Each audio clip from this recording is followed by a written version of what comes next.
Ramogi koro yangore ni oganda 50 kod 2 osewito ngimagi kaluwore kod oula mapek mabende nenore gwenge mathoth e pacho ka kaluwore kod koth mabende koro sani dhi nyime kod chwe e moko kuom gwenge manitiere pacho ka. Bende jatend piny William Ruto sani koro ng'iso oganda mondo mi omed twe okanda kowacho ni ok obi manyo yore machuok mag kedo kod pek mar ngima, kowacho ni chenro moketo gin mago mabende biro neno ni ngima okato bero chenro mag ngima e pacho ka ne kinde mabiro to ok gie sani. Magi biro kinde mabende koro Raila Odinga koro kwayo sirikal mondo mi ong'ad oko rak manyo keto manyo mauta e piny owacho ka piny owacho mano government to government deal kowacho ni oganda ma pacho ka hinyore. Machiegni weche manyien mag OIMORE mage moko kuom weche ma wamiyo pek.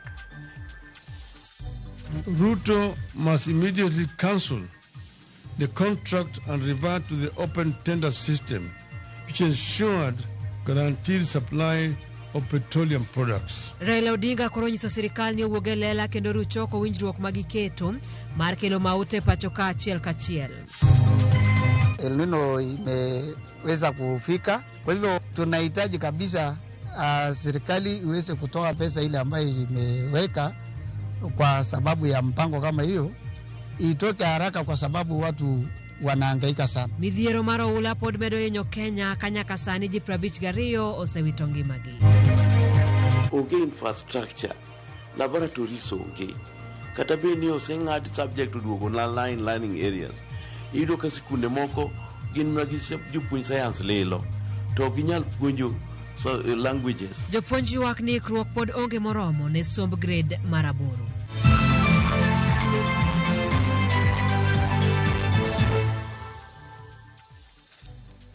Machiegni Ramogi inyalo tudori kodwa namba mar ote machuok 3 yudwa e mbui mar Facebook Ramogi TV, bende yudwa Instagram, yudwa YouTube kachiel kod X. Nyinga Simfrozo Kinda, jaloko mara Wilson Ochuka. Ng'adoko orak maniketo mar nyiewo modhi mag nyamburko nikech jo Kenya hinyore. Mano en ote mar ogai mar Azimio la Umoja One Kenya Raila Odinga ne jatend piny Kenya William Ruto. E twak mare kod jofwambo Odinga ochayo rakno mabende otisi ni government to government deal ka omedo ni ber mane wacho ni obiro kelo pok onenore kata achiel. Lydia Okeyo ni kod mathoth. E okang' ma okwonge wachno, ogai mar Azimio la Umoja One Kenya Raila Odinga wacho ni orak makamano ne olos mar mondo mi achudhe kod ongoke winj maber kada Kenya medo puonjore gi pado.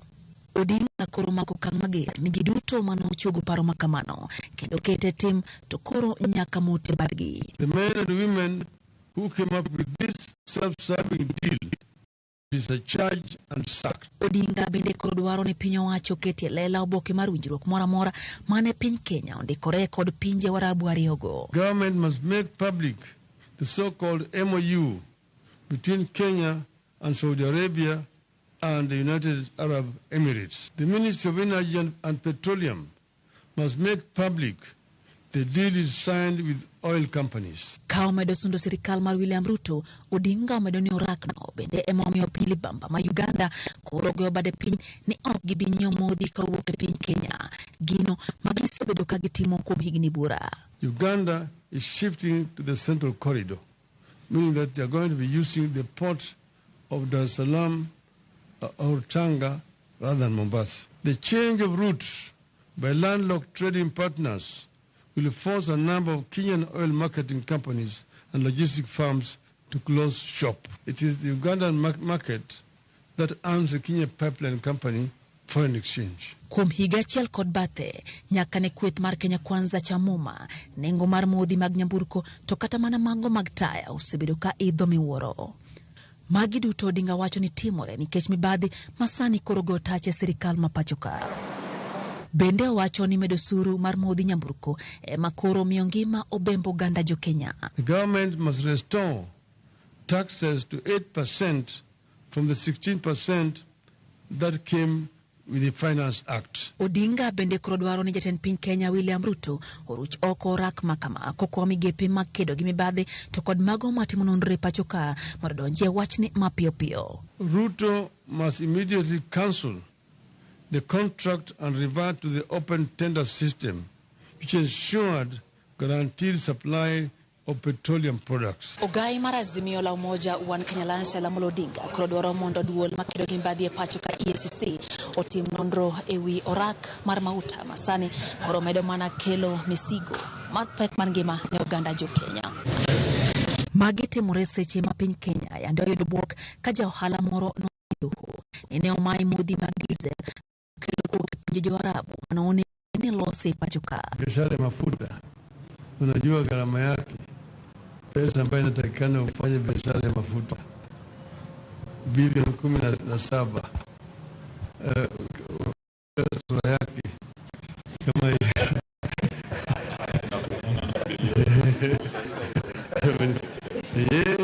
hawa wanawakilisha watu wengine.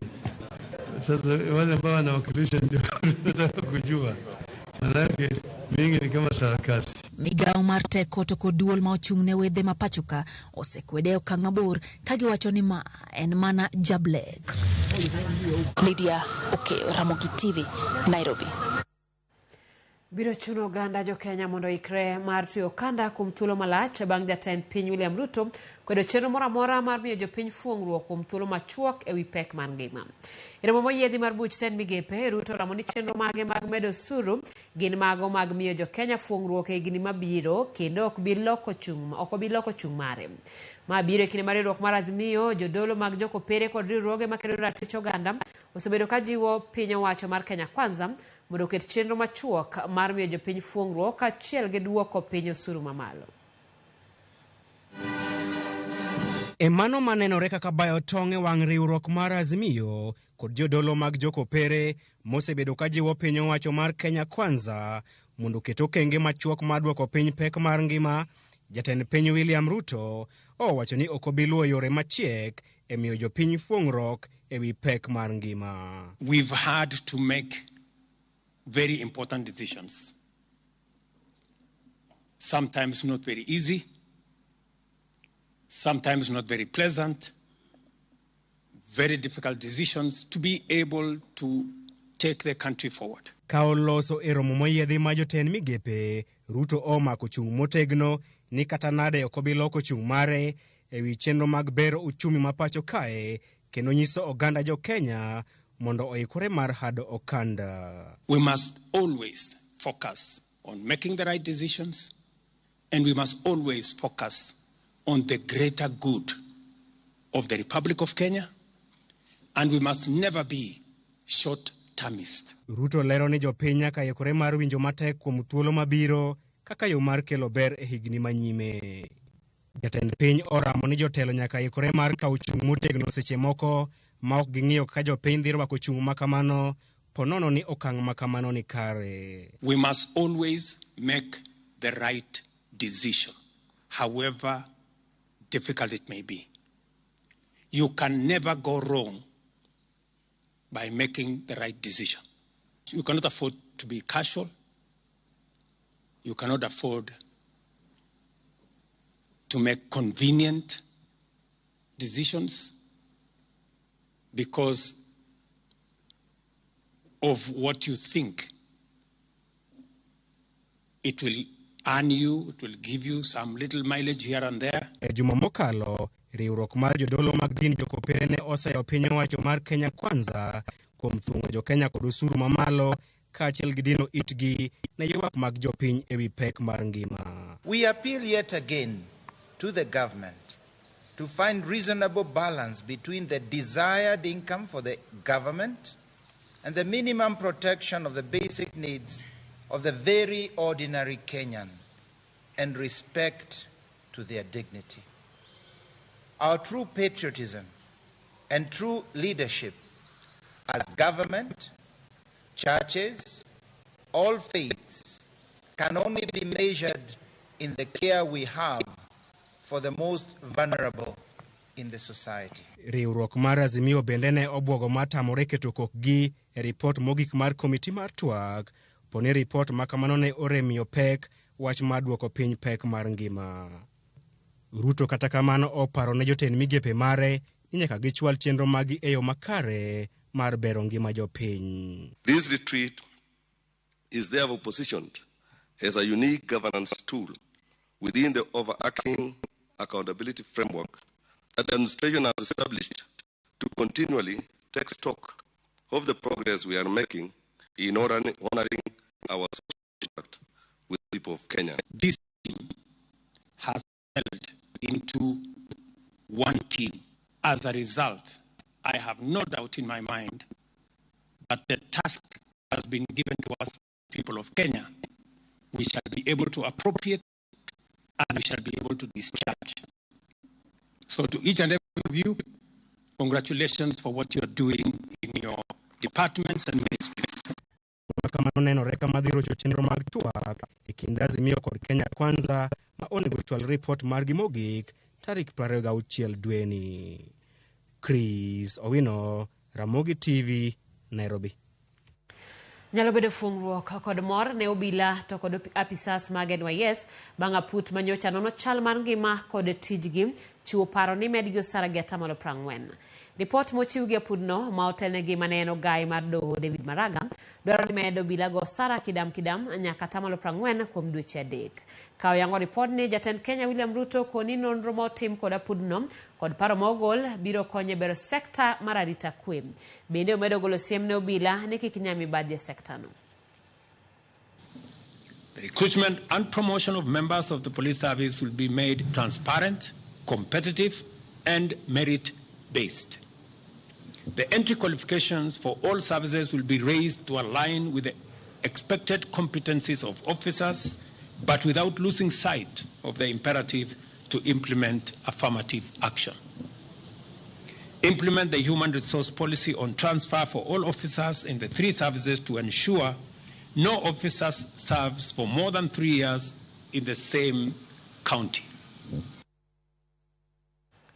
Od bura mamalo puodho tero obila 1,000 mondo odhi oriwre kod obila mag pinje mamoko mar konyo rakruok kod jonjore mar rocho arita mar piny Haiti. E twak mono kelo liete od bura, jatend kweth manok e od bura Opiyo Wandayi notemo chungo twagno e wi lipot ma kanyakla mar Senate kod 10 committees mag od bura owacho ni wachno ni e nyim doho kendo ok nyal twak e wiye. Kata kamano dwaro mare ne ok ochopo kare tok speaker ng'ado ni doho nochungo mana tero obila go Haiti to ok tamo od bura twak e wi wachno. It may not be easy for you to determine who is the majority and who is the minority.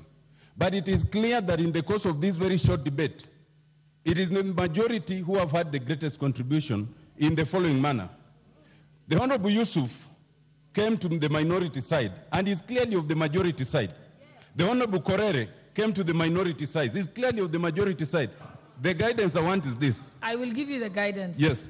Where it is clear that the minority is denied both their say and clearly their way, is that in line with the parliamentary standing orders? Honorable Otiende, the mere fact that somebody is from the minority side doesn't mean that they are required to always object or not support the report. If the members of the minority side decided to support the majority side, that is within the prerogative of individual members.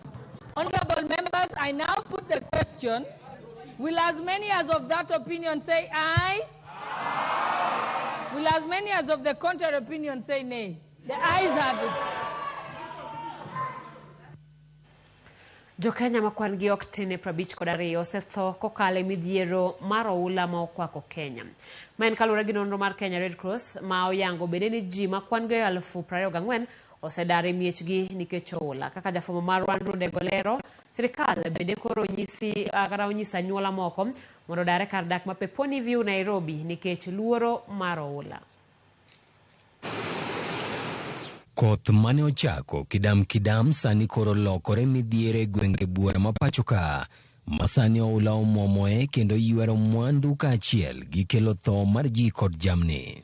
Nonro matinende ma ogol gi riwruok mar Kenya Red Cross wacho ni nyaka kinde ni jo-Kenya makwan gi romo 52 osewito ngimagi kama romo 24,400 415 gin ji ma oula osedar e mieregi. Ei kwani ji 15 osetho e gwenge mag Hoho Marokak, kama moko maromo 1,657 to oula osedaro. E gwenge goeko mag Hoho Marokak bende ji 3 pod ithiedho bang' yudo hinyruok e oula. E gwenge mag Nyanza yangore ni oula osekelo tho mar ji 6 ka ji 116 osedar e miechgi. Ji 4 osetho e gwenge mag himbo mar Kenya ka kwan ji ma ok tin 154 to oula osedaro. Ji ma oula osenego e ugwe mar Kenya kata Eastern gin oganda par kama moko ma oweyo 2,000 to pi odaro. Midhiero no bende ok oweyo oko gwenge mag nyandwat ma ugwe, Nam Chumbi kod Nairobi kuonde manitie tho mar ji kod dar mar jodak. E gwengego mag North Eastern, ji 9 osetho ka kwan ji moweyo 20,000 oula osedar e miechgi. Oula no medo hinyo gwenge. Ka i kaunti ma Isiolo, jodak nigi luoro e wi achiedh nade ma okel gi kodh El Nino machwe e gwenge mag Meru ma giluwo ni nyalo muomo nyaka e miechgi. E gwenge mag Tana River, midhiero mar oula medo ng'ong'o wang'e ka riwruog Kenya Red Cross wacho ni udi ma ok tin 11,000 pi osemuomo. Moko kuom jotelo e gwenge ma oula thoro muomore koro dwaro ni sirikal ogol omenda ma yande oketi ne kedo gi masira mar El Nino. Tunahitaji kabisa serikali iweze kutoa pesa ile ambayo imeweka kwa sababu ya mpango kama hiyo, itoke haraka kwa sababu watu wanahangaika sana. The county government has already dug huge soak pits, and even as we're doing that, mvua kila ikitulia, we're sending in a water evacuation. Bad migao makoro chal mar lwasi nyocha osewacho ni koth nyalo medo chwe nyaka dwe mar 1 higa manyien. Andrew Ondego, Ramogi TV. Bad migao mochunge chenro mag gedo marudi ochungo gedo moro ma osebedo kadhi nyime e giga paya mapeponi Westlands e bore Nairobi. Bang' gedo no kelo mukruok kendo lwar mar chiel moteno kar dak mapeponi view kendo ketho udi 4. Apisas mag NCA ma olimo kar gedo no yangore ni ne otam donjo e kanya kama gedo no osebedo kadhi e nyime kuom dweche 3. Jodak makanyo bende wacho ni gedo no osebedo kadhi nyime maonge puoth mowinjore kowuok kuom jogo manie alwora no kaka jirende. Apisas motelo ne chenro mag gedo manyo wuon odno. Jogo modak e udi mag Peponi View bende onyisi ni odar kalore gi luoro mar mukruok mar udi.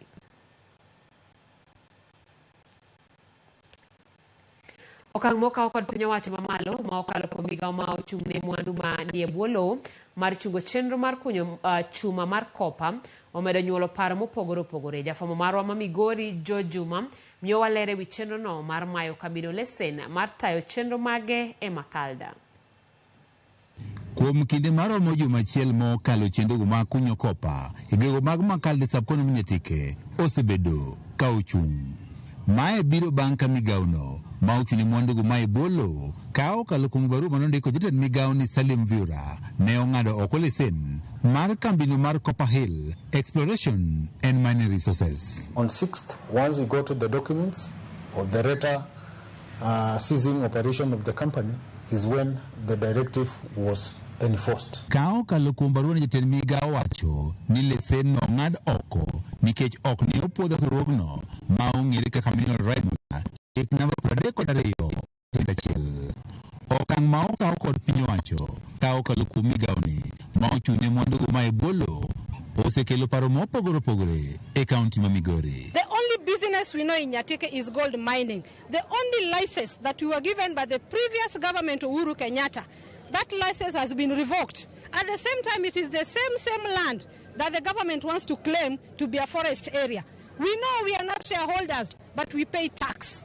Whoever is telling the people that the government is interested in the Makalda forest, and that is why the license has been revoked, that is just out here. County Commissioner County ma Migori Gitoga wacho ne lesen mar kambini bende koro ng'adoko nikech oseyangore ni atamlo 51 mag mwandu mag kambini gin mago mantie lwet johala moro mowuok e pinyno mar China. Gino ero menataro mar chik. There was irregularity in the issuance of the mining license. The title of the mining company shows that the Chinese owns 51% of the shares of the company, which is against the mining regulations. There was a moratorium which was issued sometimes in December 2019 against issuance of any licenses. Chungo chendo mar kunyo kopa egege mag Makalda koro rochunungu magoganda malomia boro. Watu wanaenda kulipa school fees na nini? January imefika na muna revoke license bila warning na ni December.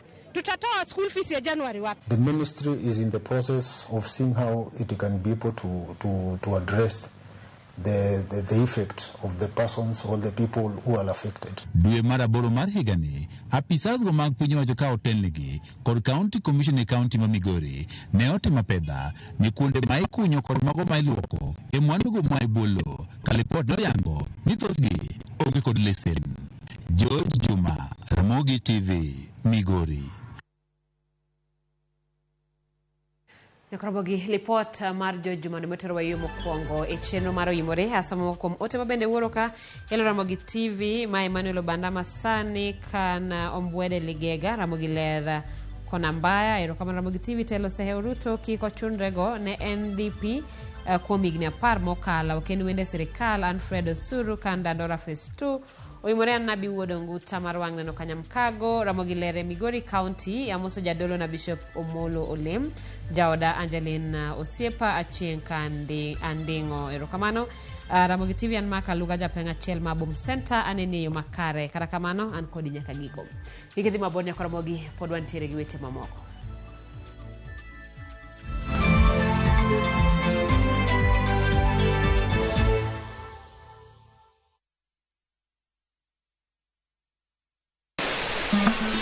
Fuenyo chuny kitwa ang'o miyo yie ni chako mana mine dak ne chake yie chu yie ni chako mine nikech mine ma pito ng'e sigana kod kido manyiso ber kod mit piny ite jaduong' mane okwongo kama ne iluongo jaduong' Ngeso Kosanjo kaluwore kaka kidi ma jaduong' ohero kaka chiege maduong' kidi jaduong' ni Kit Mikai kendo rom kod jorit kitwa mondo ne en dero mar jaduong' madhako moro amora ok dhie piny mamako dhogi kamaru biro to maru to e dala iecho ne tie omake amaka kama anyawana adhiadhia kinywana limi riwri kod Rabala Kwasi owadgi Rajabu tiend kurgo jonam grech en duoko rech mane iseng'iewo e 111 Ngeso ka Ngeso saa 1:45 otieno mane Ramogi TV.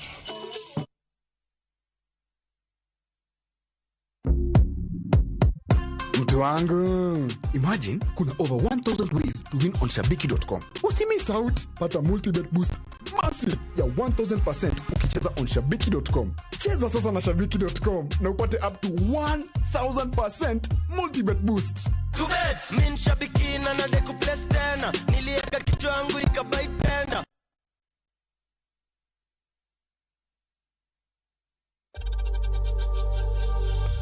We know times are tough, so save money by buying airtime from M-Pesa to any network with zero transaction fees. Dial *487*2# and get your airtime PAP with zero transaction costs. Book your festive holiday Navview Travel. 3 days Masai Mara from 15,000 Kenya shillings. 3 days Amboseli, Samburu, Saba from 30,000 Kenya shillings. Coast Self-Drive from 14,000 Kenya shillings. 5 days Coast SGR from 45,000 shillings. 5 days Coast Flying from 72,000 shillings. 5 days Dubai from 800 USD. 5 days Zanzibar from 940 USD. 5 days Thailand from 1,550 USD. 8 days Singapore and Malaysia from 2,450 USD. Book a group and travel free. Call 0703-254-254 or book online www.viewtravel.com. Jipange na View sasa iko hapa sasa. Jishindie maelfu ya pesa kila siku kwa kutazama content kupitia View sasa kwa shilingi 50 pekee. Kuna mshindi wa shilingi 1,100 kila siku, 1,500 kila wiki na mshindi wa grand prize ya shilingi milioni 3 cash money. Kushiriki hiki, piga *487*3#. Chagua jipange na View sasa. Kisha chagua video package, ujipatie points na uongeze uwezekano wako wa kushinda mamilioni. Hakuna kudownload au kusubscribe. Unaenda tu nywe. Jipange ushinde mamilioni na View sasa. Sheria na masharti kutumika. Imeidhinishwa na BCLB namba 2978.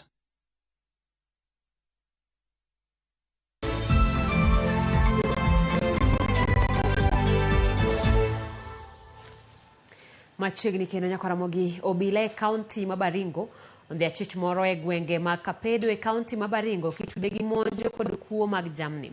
Obila lero ni achijno ma oyangi ni gi nying mar Nyangapat osebed kitimone apedha kuom thuolo mar higni 4. George Bati miwaler. Bang' bedo ka imanye kendo keto obila kod ng'wejo koyieyo gi paka kuom higni 4, gikone to obila maka chich ma itudo kod maundu kod kuo mag jamni kod monj mamoko e counties buora ma yudore nyandwat mar Hoho mar Okak. He has been on our radar for the last 4 years. North Rift amehusika vitendo vya banditry pande ya Baringo, pande ya Samburu, pande ya Turukana, na vile nimesema kupitia intelligence yetu multi agency tuliweza kumshika kule pande ya Kapedo na katuelekeza kwa mali alikuwa, na tukapata bunduki 2 na risasi 15. Apisa Margarita Gokoni makukuwa mbala manie denda chejno manyo maki kod bundi ariyo nyiso ni en jamaundu matuklu. Yeye ni kiongozi wa hiyo gang ambayo imekuwa ikioperate. For the last 4 years kama mwangalia mwili pia amekuwa amechorwa kumaanisha amehusika kwa several raids. Okenge mag jiwa rito nyandwat mar Hoho mar Okak timore ka jolweny mapacho ka bende ochako chenro mar gero sikunde mane jomaundu oketho e kinde monj motelo ne yawo sikunde higa manyien. Kaluwore kod County Commissioner ma Baringo Stephen Kotwa, okoni tielo mokwongo en mar kongo klese ka tielo mar ariyo ma bende chenro mage osechaki biro bedo mar gero klese manyien kod ute mag jopuonj. Katika ile initial phase ni kufanya renovation ya hizi classrooms, kuimprove mazingara, dormitory, mahali watoto wana pollution blocks, bathrooms, ili watoto wetu wakuwe na mazingara bora. Tukienda phase ile ingine tunaanza sasa kujenga permanent structures ambayo sasa boarding, madarasa, permanent dormitories, na teachers quarters. E kinde no jopiny kod japuonj maduong' ma Kapinda Suma yande rakruok obede kind obila mag majoni kod jokuo jamni okwayo jolweny mondo ger chiel motegno moluoro skulno kendo kunyo negi pi alworano kaka yor miyo jopuonjre arita. Ile kabisa tunaona imeharibiwa ni fence. Wakora kabisa walikuwa nakuja kupigilia marisasi hapa nyuma yote watoto wakiingia darasa chini. Kwa hivyo one of the key areas tunataka tusaidie kabisa ni fence. Iwekwe fence kabisa ile mzuri, alafu usalama ya wanafunzi na walimu na wale wote wako shuleni itakuwa afadhali. Tunaomba maji kama tunaweza pata msaada wa maji. Jaod bura ma Baringo South Charles Kamureno kwa jonyuol manodar kod nyithindgi kaluwore kod monj mondo mi odoge miechgi e kinde ma piny owacho kedo kod timbe maundu e gwenge makono mondo jopuonjre obi odhi nyime kod somo ka sikunde oyaw. Wale ambao walikuwa wameenda mbali tutarudisha kwa Januari. Watoto warudi kwa shule sasa, tuongeze hata wale walikuwa wameenda Laikipia warudi. Ndio. Naomba tu kwamba tusaidiane kueleza watu warudi. Kakoro piny owacho medo keto kenge mag duoko e wang'e arita nyandwat mar Hoho mar Okak. Okenge bende iketo neno ni somo dok e wang'e kak piny owacho kokalo kuom jolweny riwore kod gedo mag klese mane jomaundu oketho e kinde mag monj e gwengego. George Bati, Ramogi TV. Riwruok ma jopuonj mar Kupet koro dwaro mondo mi piny owacho omany yore makare magibiro dinogo rode duto mag kuo mar penje pachoka kapok odeko. Jagoro maduong' mar Kupet Akelo Misori okoni migawo mar somo siko mana katamore ni penjo kwale kinde ma ji to imako ka konyo jopuonjre timo penj. Nywa mar Kenya waero mana gik mokwal. Koro gik mokwal go kakirito penyno nyiso ni penyno en gima lich ahinya. Koro ji wacho to ka grade malich ka nyaka yud grade maber. Koro nitiere kuo. To ma endi nyiso ni jopuonjo bende koro okete tem moket gino endo nikech jonyuol moko chulo nyaka pesa ni nyithinda gi nyaka kal. Tido ka government bende oketo ni ji te sama timo penj, wach mar timo penj ne ma ji ng'iyo, manyiso ni nitiere gimoro ma ji ong'e gini. To nitie bende jok moko nyaka bende loko gini kaka ohala, nikech penj endi ka minisa to nyisowa ni penj ok okwal kendo ng'ama osenene. Tiyudo ka sama wacho no to jok moko to nyiero nikech gin kodgi e WhatsApp to gi Instagram. Koro nyiso ni nyaka walok pacho kaka jo Kenya, to bende nyaka wang'e ni ma biro miyo waketho quality mar education, nikech ibiro wach ni to jo Kenya gin ang'ina jok makwalo piny. Kapod wantie weche mag somo, ni luoro nitie ni poni piny owacho koketo ikruok makare, somo mar jopuonjre mag junior school nyalo gore lwanda. Makalure gi makoro yango ni somo mag grade mar 7 ok obedo makare kata bed ni jopuonjre dhi e grade mar 8. Kaka Judith Omondi lero, Kupet koro dwaro mondo mi piny owacho ores somb jopuonjrego. Chenro mag junior school goyo kang manyien kendo skundego rwako klese 2 chak higa manyien ma grade mar 7 kod grade mar 8. Kata kamano, riwruok mar jopuonj mar Kupet koni kaluwore gi midhiero mane obedo ne jopuonjre mag grade mar 7, sombgi nyalo rubore piny poni piny owacho medo nindo e itgi. Ka otelnegi kod jagoro margi maduong' Akelo Misori, Kupet koni giseyudo lipode ma ok tin mar jopuonj junior school makoni lwasi margi mar tich ok osebedo maber, ahinya to midhiero ma giyudo koa kuom jopuonj madongo ma otelonegi e skundego, gino ma oseketogi kama tek e kinde tich. Tiyudo ka jo ASS goendo wacho ni ok gimor gi lwasi mar telo ma gin go e kundego, nikech iyudo ka jok moko oluor ni gin tie kanyo, gima kisungu wacho ni inferiority complex. Koro maendi bende o affect somo mar nyithindo, nikech koro head teacher kata jatend jopuonj goendo ok nyal chiwo direction to any supervisor ne jopuonj go. Koro wachalo gima watimo gimiluongo ni experiment gi nyithindo. Misori koni moko kuom skunde ne ok omi jopuonj mag somo ma owinjore e higa achiel mangima, nitie somo ma ok jopuonjre osomo kaka owinjore. Onge infrastructure, laboratories onge, kata be ni oseng'ad subject oduogo na line learning areas. Iyudo ka sikunde moko gin mana gi jopuonj science lilo, to ok ginyal puonjo languages to kata gi social sciences. Kwa dhi mbele to nyaka kuro kik minisa ni de ite kata mondo office mar matimo budget bendo ni de itigi nyaka gi pesa somo ken gima wiche yot.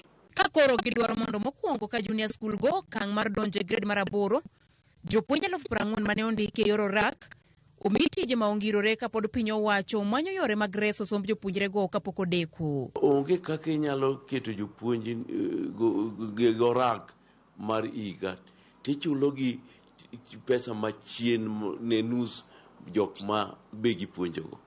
Mano nyiso ni wan okwan jok ma sensitive ne piny gi economy. Tax mar housing levy tikaw kuomgi, NSSF tikaw kuomgi, to ok ginyal contribute pension nang'o to gimbe gin mana Kenyans. Somo mag junior school owinjo donje grade mar 8 higa manyien, mak mana ni piny owacho pok ochako lero yore mag gikorego e rwako jopuonjrego kod mamoko madonjo e grade mar 7. Judith Omondi, Ramogi TV, Nairobi. Somo mar nyithindo matindo pod ni kod achiedh nade counties duto mapacho ka seyo koro ibayo kuom leo twak e wi chike matayo somb nyithindo matindo e pacho ka. E nyasi manobagi mar golo duoko mar nonro manotim kod riwruok mar Early Childhood Network e kaunti ma Siaya, jokanyo ywak ni en gima rach ni chike mamoko ikadho to mago mag tayo somo to pod odiwo. E lipodno kaunti ma Siaya nenore kaka achiel kuom counties mochanore maber e somo mag nyithindo matindo, kata en migawo mar somo e kaunti no Laktar Edgar Otumba ywak nok mar pesa mamono gi tayo migawo makare. Wacho ni Siaya e motelo e Lake Region Economic Block e weche mag ECD, weche mag nurturing care, to kendo chaka wacho ni next year higa mabiro manyien wadwa temo kabisa mondo wapidh nyithindo go eko omigi chiemo e skul mondo ka wabed gi nyithindo makoa dala to dhi e skul to somo motegno. Apani mano e gima wanyalo wacho kisani. Gima chaka wacho ni Gima nyalo tamo wato boko tamo ahinya en wacho omenda. To wabo temo e budgets mabiro mondo wamed keto pesa maber e budget. Is there a way that policy development or a policy review can take a shorter time? And remember, this policy is reviewing the 206 policy, ECD policy. And the 206 ECD policy, we had the Constitution of Kenya 2010 coming into place. We have devolution happening on 2013. Many things have happened. We are in 2023 talking of finalizing that policy, which is integrating ECD into different departments or sectors. Jotelo kod jokanyo mawuok e sirikal kod migawo mar thieth oyango mar ni omed jiwo chenro mar rito jotuo pachoka. Mano ma dho ngere dendo ni palliative care. Chenro mar rito jotuogo pacho kendo miyo gi resruok oyangi ni en achiel kuom mago manyalo konyo jotuo mathoth mani kod tuoche matama. Kaka jafwambo mar Millicent Adhiambo lero, dwaro nitie maneno ni somo mar ng'eyo rito jotuo pachoka owinjore keti e kind mago ma isomo e mbalariany. Amoso duto. Tuoche matama medo keto jotuo piny kendo chuno ni nyaka migi rit makende kata mana e mieregi. Focus on what is palliative care because I believe all of us understand palliative care. Jokanyo koro owuok oko mar jiwo yore mag medo kwan ji manigi lony mar rito jotuo pacho. Palliative care is not only provided in the hospitals, it's also provided in the communities, in the patient's homes, and it encompasses a team led by the patient, family members, spiritual leaders, community leaders, people who do advise patients about what type of food to eat, and also other stakeholders in the patient's lives. And our aim is to eventually have palliative care as a standalone discipline whereby Kenyans will be trained in diploma, in undergraduate, in postgraduate, in masters, and in fellowship in palliative care. Tenbad migao mauchung ne kedo gi tuo kansa to puoyo kang mar siro nyamrerwa mapachoka kaka achiel kuom yo mar kelo yot e chwalo chenro mar tuyo jotuo pacho. Tunahitaji huduma ya palliative care na watu zaidi ya milioni 40 huhitaji huduma ya palliative care. Lakini katika nchi yetu tunajua kuwa ni jambo jipya, hata ingawa tumesisitiza kwa muda mrefu. Tunashukuru serikali hii kwa sababu ya wale community health promoters ambao tunajua wao ni wale wahudumu wa chini katika huduma ya afya. Palliative care itakuwa mojawapo ya huduma ambayo wao wenyewe wataweza kuhakikisha nchi yetu inapata.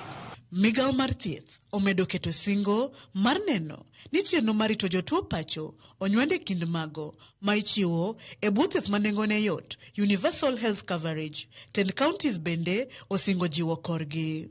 In this regard, my ministry is keen to ensure the integration of palliative care within the universal health coverage agenda to ensure and enable the implementation of this policy. So,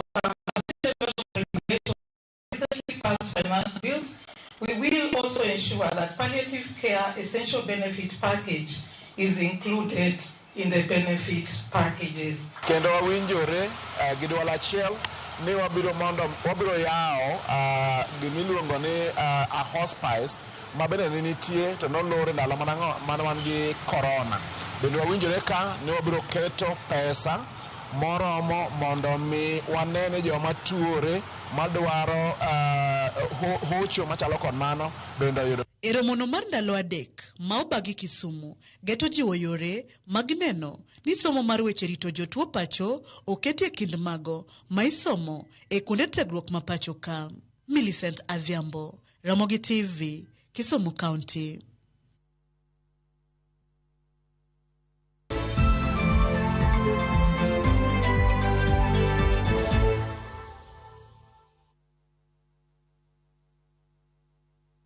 Jipange na View sasa iko hapa sasa. Jishindie maelfu ya pesa kila siku kwa kutazama content kupitia View Sasa kwa shilingi 50 pekee. Kuna mshindi wa shilingi 1,100 kila siku, 500 kila wiki na mshindi wa grand prize ya shilingi milioni 3 cash money. Kushiriki, piga *487*3#. Chagua Jipange na View Sasa. Kisha chagua video package, ujipatie points na uongeze uwezekano wako wa kushinda mamilioni. Hakuna kudownload au kusubscribe. Unaenda tu nywe. Jipange ushinde mamilioni na View Sasa. Sheria na masharti kutumika. Imeidhinishwa na BCLB number 2978. Pato, chiki wale mamdenge wako washa settle. Tano ngore na madam. Acheza chini. Hai. Hai. Unakaa msemu nice. Na umunga fiti pia. But kwa game pia uko big. Because when it's playtime, I want big rewards. I want big bonuses. Alafu by the game tuwa wekelea na shabiki ina give. Chonjo? Shabiki.com tuko big on bonuses, big on payouts na offers mikibao. Wekelea na Shabiki.com. Shabiki ina give. Na kugoja magizani kabet kaka Ivana.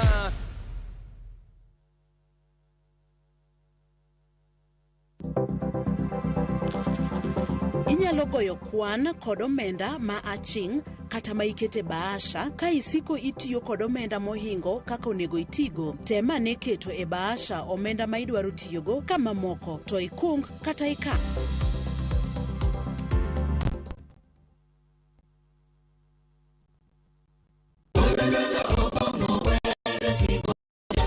Wabedo jomale engima kawarito ner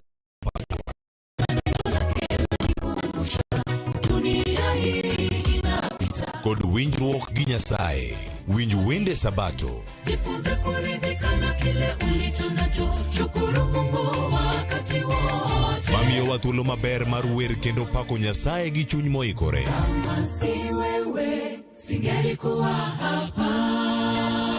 Walando gi kinda wach maber mar Nyasaye. Nyasaye okoso ni kanye ma weche olokore ngima ni ndi ma okinyal paro kama ni wuoke. Ng'e teko mar riwruok kokalo kuom lamo kod wer. Injili ngima Sabato ka Sabato mana Ramogi TV. Singelikuwa hapa. Kama si wewe.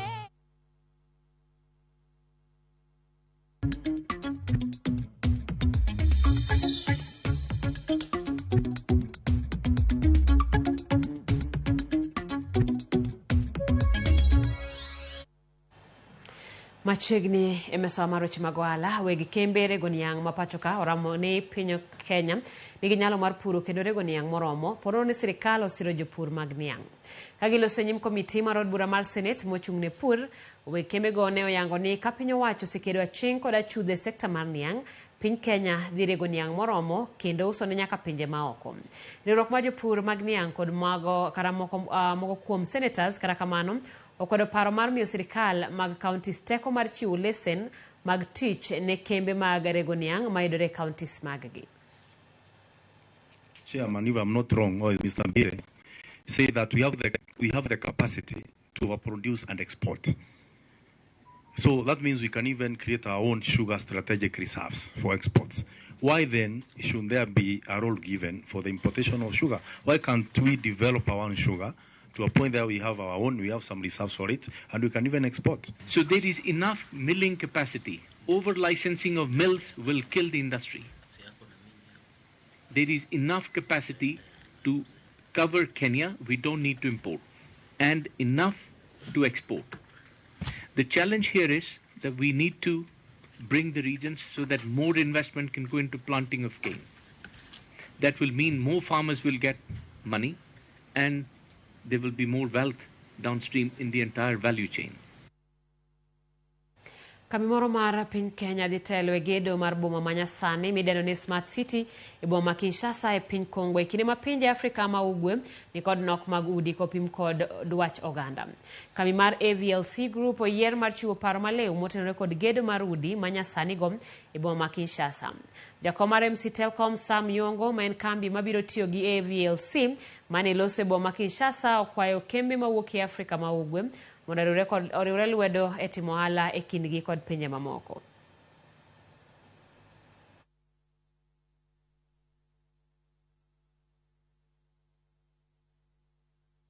This vision is in line with the 2018 United Nations Population Division report that states that 55% of the world's population lives in urban areas, where the number is supposed to be increased to 65% by 2050.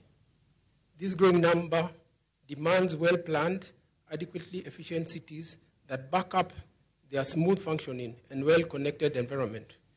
Fabricating smart cities means making them aware of the facts that help rectify problems and how various systems of the city work individually and as a network. Guided by world standards comparable to other smart cities globally, City Lipamboli is nestled on 40 hectares, designed to feature the following: multi-story condominiums, bungalows, a level 4 hospital, a school, a train station, water theme park, a mall, green parks, a 4-star hotel, a clubhouse, and a sandy beach.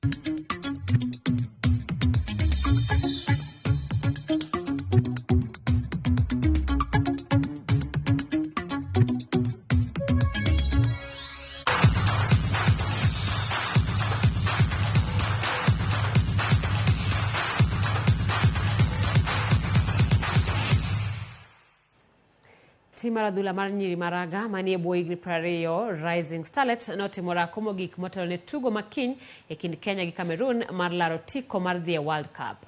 E telo mokwongo mar tugono, Cameroon noloyo tim Kenya gonde 3-0 e boma adhula. Biro chuno Starlets mondo lo Cameroon gonde 4-0 eka giyud thuolo mar dhi e okang' machielo.